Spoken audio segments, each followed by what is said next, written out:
Okay, the Sparky story goes as follows. I came in the morning, the other unit was working, they found Sparky on Jefferson, and they picked him up.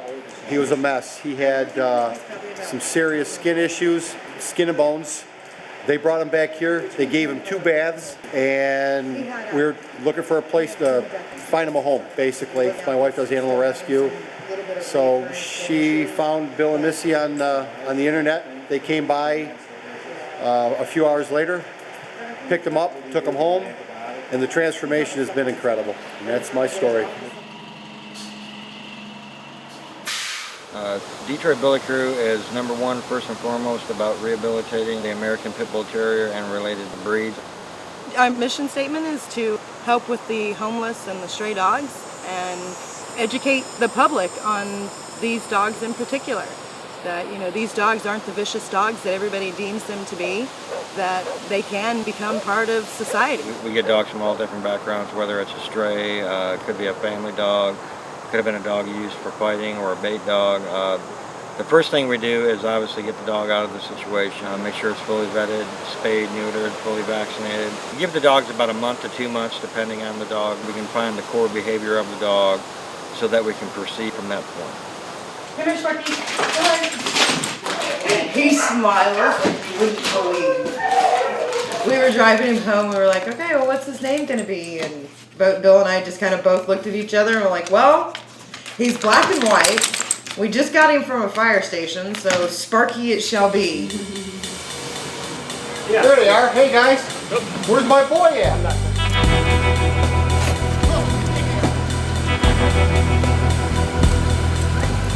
Hi, handsome. Oh, my God. You are beautiful. You are beautiful. His iron, his hemoglobin, his everything. Not like critical to where he needed blood transfusions, but if it would have dropped a couple more points, blood transfusion would have been necessary. So, I mean, he was sick. He was on the verge of shutting down. I mean, we're just now getting the pink back into his gums and his tongue, and that means that his iron level is now coming up.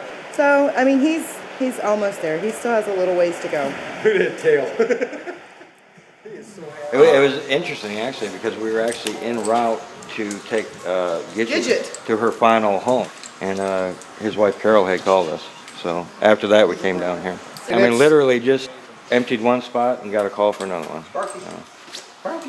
A lot of the guys that I work with have at least in one time in their lives have taken a dog home with them. Some guys have taken 3, 4, 5 dogs home. There's so many of them down here. They're not hard to find. You know, you throw a rock and you probably hit a dozen. Yeah.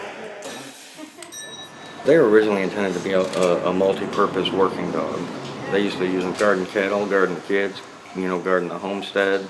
A lot of people, these dogs were bred to fight. No, they were actually bred to do this, this, and this. And then somebody took it upon themselves, you know, to make their own personal history that it's a fighting dog. Were they used for fighting? Absolutely. Where are they used for fighting? Because the loyalty is up here. There's a lot of competitive weight pool breeders that use game bred dogs because they have that, I'm not going to stop.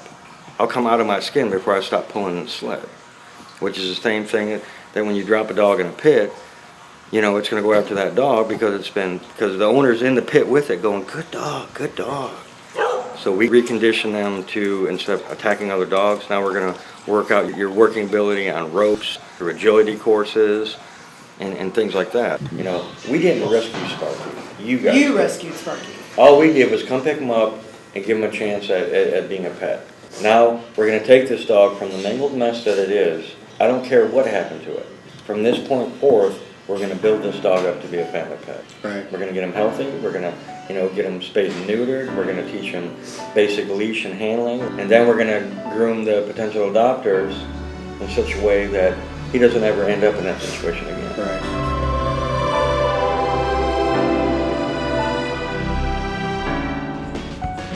Hi, I'm Tom McPhee with the World Animal Awareness Society. I'm currently on the city streets of Detroit counting stray dogs. We want to solve the mystery of how many. Let's take a look at some of the stories that we've been discovering. The service by